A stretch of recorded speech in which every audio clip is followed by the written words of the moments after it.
Good morning students. हमारा आज का टॉपिक है इरिगेशन। इरिगेशन मीन्स होता है सिंचाई करना।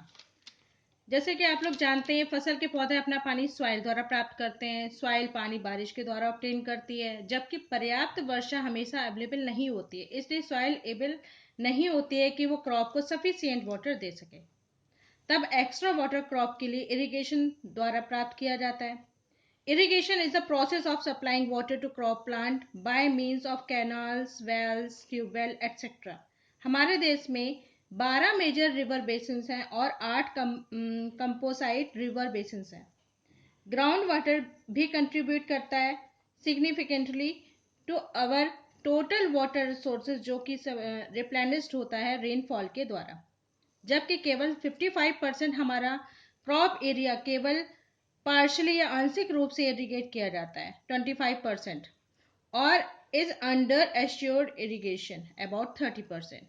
बचा हुआ 45% ऑफ क्रॉप एरिया इरिगेटेड रहता है और ये डिपेंड करता है कि रेन पर for the cultivation of crops, जिसको रेन फेड एग्रीकल्चर कहते हैं। रेन फेड एग्रीकल्चर की सक्सेस डिपेंड करती है समय के ऊपर और सफिशिएंट रेन पर, जो कि सीजन के आधार पर उगाते हैं। बारिश की कमी या समय पर वर्षा न होने के कारण ड्राउट या सूखा बनता है। सूखे वाली जगह को सॉइल जनरली रेतीली होती है, जो कि ज्यादा समय तक पानी रोककर नहीं रख सकती है।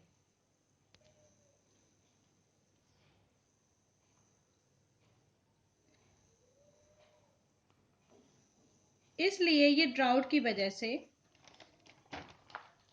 ज़्यादा अफेक्टेड होती है। पुअर मानसून या रेन ट्रेंड से रिजल्ट ये निकलता है कि फसल बर्बाद हो जाती है, जबकि एग्रीकल्चर साइंटिस्ट ने कुछ क्रॉप वेराइटीज ऐसी डेवलप करी हैं जो कि रेन फेड एरियाज और ड्राउट कंडीशन में सर्वाइव कर सकती हैं।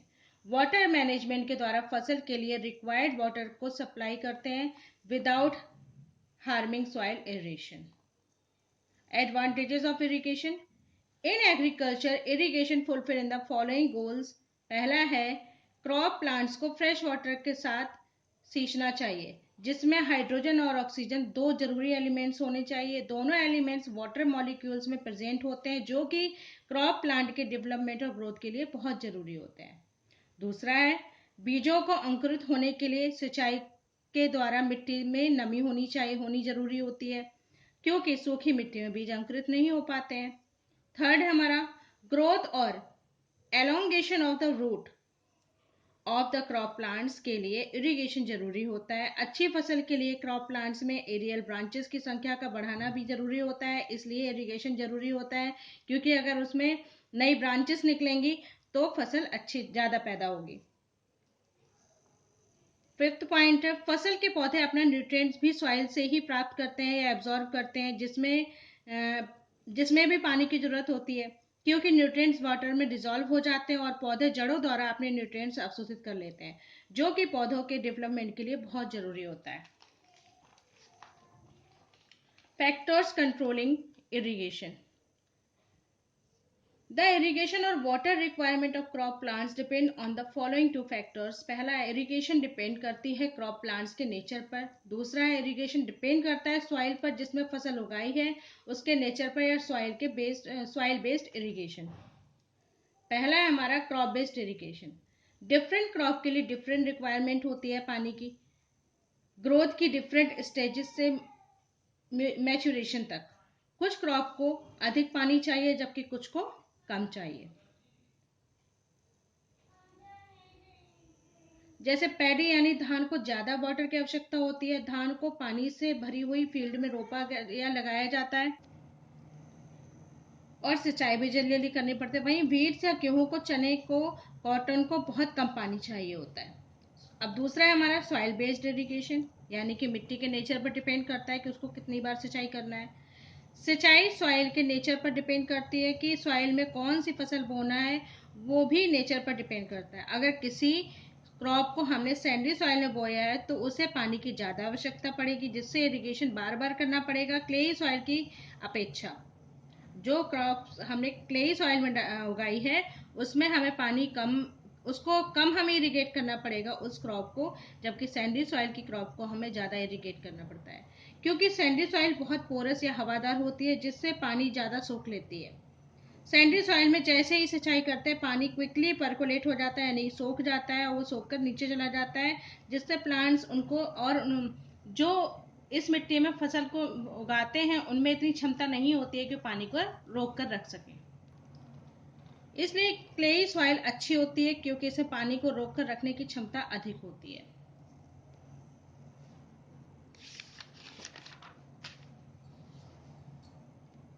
अब हमारा अगला टॉपिक है इरिगेशन सिस्टम, यानी कि सिंचाई प्रणाली।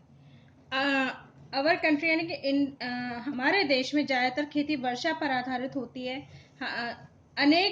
हमारे देश में अनेक वाटर के स्रोत हैं और विभिन्न प्रकार की जलवायु है। इस कंडीशन में डिफरेंट टाइप के इरिगेशन के मेथड वाटर के सोर्स को उपलब्धता के आधार पर अपनाई जाती है। इन सोर्सेस के कुछ एग्जाम्पल इस तरह से हैं, जैसे पहला है हमारा कैनाल सिस्टम, यानी कि नहर द्वारा सिंचाई करना। कैनाल सिस्टम में ह्यूमन पानी को रिसीव करने के लिए कैनाल या नहर बनाता है। इसमें पानी एक या दो रिजर्वर या जलाशयों अथवा नदियों के से आता है। यह एक एल्बोरेट और एक्सटेंसिव इरिगेशन सिस्टम है। मेन नहर से ब्रांचेस निकलती हैं या शाखाएं निकलती हैं जो डिस्ट्रीब्यूट या विभाजित होकर खेतों में सिंचाई करती हैं। दूसरा है हमारा टैंक। टैंक छोटे स्टोरेज रिजर्वर होते हैं which catch the store the rainfall of smaller catchment areas. Small dam are built below the higher elevations of the catchment areas. Tanks में आउटफ्लो कंट्रोल्ड होता है पानी की उपलब्धता के आधार पर, अन्यथा इसके कारण पानी अनइवन डिस्ट्रीब्यूट हो जाता है। यानी कि पानी अनइवन डिस्ट्रीब्यूट न हो उसके लिए आउटफ्लो कंट्रोल होना जरूरी होता है, जिसके कारण पानी की कमी हो जाएगी, मीन्स सभी जगह सही से पानी नहीं पहुंच पाएगा। नेक्स्ट है हमारा वेल्स, यानी कि कुआं। वेल वेल के द्वारा दो तरह से सिंचाई होती है। पहला है डग वेल, यानी कि कुएं को खोदना। खुदे कुएं द्वारा भूमिगत जल स्तरों में स्थित वाटर को कलेक्ट किया जाता है। कुएं से water is lifted by mechanical means, जैसे bullock operated device etcetera.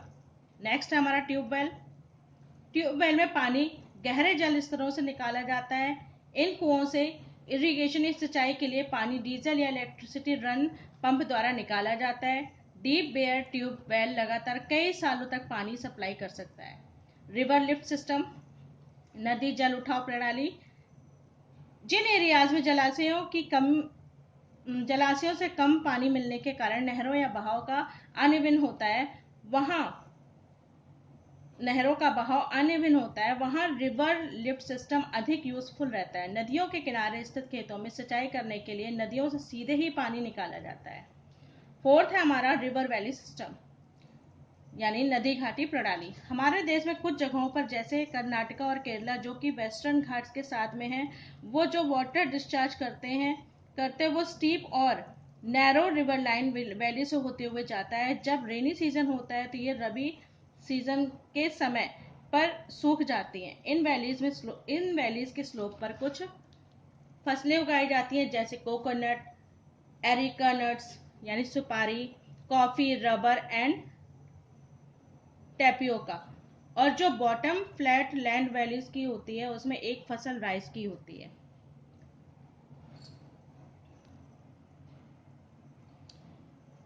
Next है हमारा drip and sprinkler system.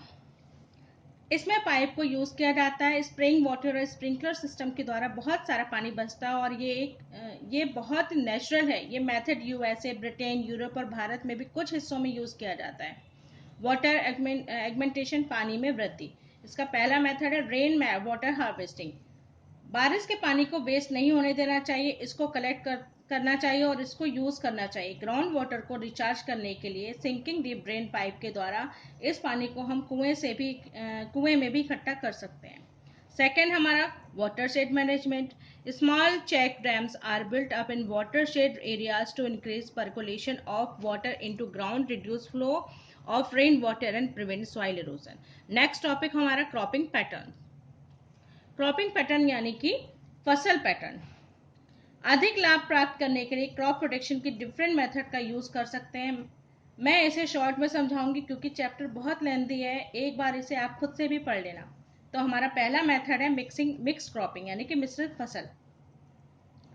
Mix cropping में दो या दो से अधिक फसलों को एक साथ ही एक खेत में उगाते हैं, जैसे कि गेहूं के साथ चना या गेहूं के साथ सरसों उगाते हैं या मूंगफली के साथ सूर्यमुखी उगाते हैं। इससे नुकसान होने की संभावना कम हो जाती है क्योंकि फसल के नष्ट हो जाने पर भी फसल उत्पादन की आशा बनी रहती है। Criteria for selection of crops for mixed cropping.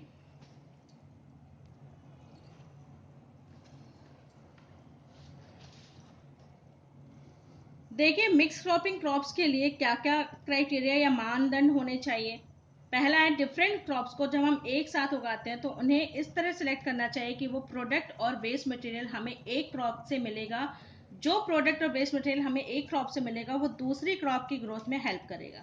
जैसे अगर हम लेग्यूमिनस प्लांट को जैसे अगर हम गेहूं और चने को एक साथ उगाएंगे तो चना लेग्यूमिनस प्लांट है, वो सॉइल में नाइट्रोजन बढ़ाएगा तो उसका फायदा वीट को या गेहूं को मिलेगा।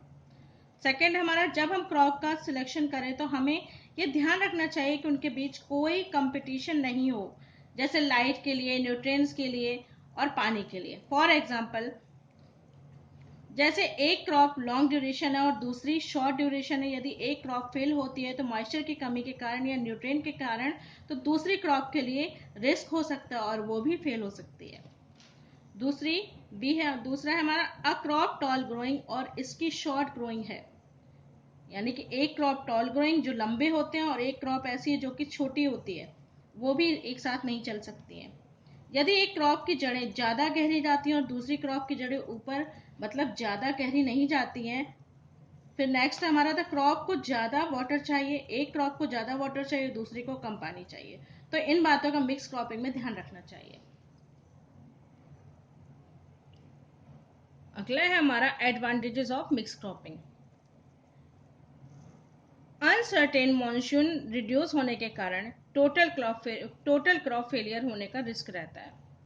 Farmer tend to harvest the variety of produce such as cereal, pulse or vegetables or fodder to meet the various requirements of family or an agriculture farm. Due to complementary effect of component crops, yield of both crops in increased, जैसे wheat and gram. Fertility of the soil is improved by growing two crops simultaneously. Fifth है हमारा chances of pest infestations are greatly reduced. अब हमारा next topic है intercropping यानी कि अंतः फसलीकरण। Intercropping में दो या दो से अधिक फसलों को एक साथ एक ही खेत में डेफिनाइट रो पैटर्न में उगाते हैं। कुछ रो में एक प्रकार की फसल तथा उसके एकांतर में स्थित दूसरी रो में दूसरी प्रकार की फसल उगाते हैं। इसके एग्जाम्पल है सोयाबीन प्लस मक्का अथवा बाजरा प्लस लोबिया, यानी सोयाबीन के साथ मक्का उगा दिया या बाजरा के साथ हमने लोबिया उगा दिया। फसल का चुनाव इस प्रकार करते हैं कि उनके न्यूट्रिएंट्स की आवश्यकताएं डिफरेंट हो, जिससे न्यूट्रिएंट्स यूज ज़्यादा हो सके। इस मेथड के द्वारा डिजीज को एक प्रकार की फसल के सभी पौधों को स्प्रेड होने से रोका जा सकता है। इस प्रकार दोनों फसलों में अच्छा उत्पादन प्राप्त किया जा सकता है। Advantages of intercropping.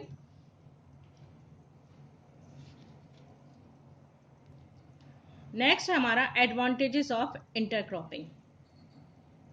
First point, it makes better use of natural resources of sunlight, land and water. Second, soil erosion is effectively arrested.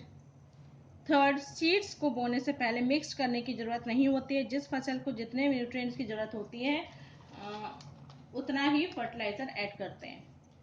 चौथा, दोनों ही क्रॉप्स का मेच्योरिटी पीरियड अलग होता है, इसलिए दोनों फसलों की कटाई व थ्रेसिंग सेपरेटली करते हैं। फिफ्थ हमारा, the produce of each crop can be marketed and consume separately. अब आप मिक्स क्रॉपिंग और इंटरक्रॉपिंग के बीच कंपैरिजन खुद पढ़ लेना, ये आप लोग एक बार इसको पढ़िएगा जरूर, ठीक है। नेक्स्ट मेथड है हमारा क्रॉप रोटेशन यानी कि फसल चक्र। किसी खेत में कंटिन्यूअसली एक ही क्रॉप को कई सालों तक अगर हम ग्रो करते हैं तो परिणाम स्वरूप हमें कुछ प्रॉब्लम का सामना करना पड़ता है। जैसे एक ही तरह का न्यूट्रिएंट्स का पहला है, जैसे एक ही तरह का न्यूट्रिएंट्स का डिप्लीशन होना। दूसरा, बहुत सारी बीमारी और इंसेक्ट पेट्स का पनपना। क्रॉप रोटेशन को हम डिफाइन इस तरह से कर सकते हैं, the practice of growing of different crops on a piece of land in a pre plant succession means किसी खेत में क्रमवार पूर्व नियोजित कार्यक्रम के अनुसार विभिन्न फसलों को उगाने को क्रॉप रोटेशन कहते हैं। Depending upon the duration crop rotation may be of following 3 types. 1 year rotation, types of crop rotation, component crop involved in rotation। 1 year rotation जैसे मेज, एक साल मेज और मस्टर्ड, फिर राइस, वीट। सेकंड, दूसरी साल में हम क्या बोएंगे, मेज, मस्टर्ड, शुगर केन, फेनुग्रीक, कुछ भी ले सकते हैं इसमें से। दूसरा है हमारा दूसरी फसल maize, potato, sugar cane, peas. Third है हमारा 3 year रोटेशन, राइस के साथ राइस, वीट, मूंग, मस्टर्ड, शुगर केन, बरसीम। और सेकंड है हमारी इसी में cotton, oat, sugar cane, peas, maize, wheat. Selection of crop for rotation.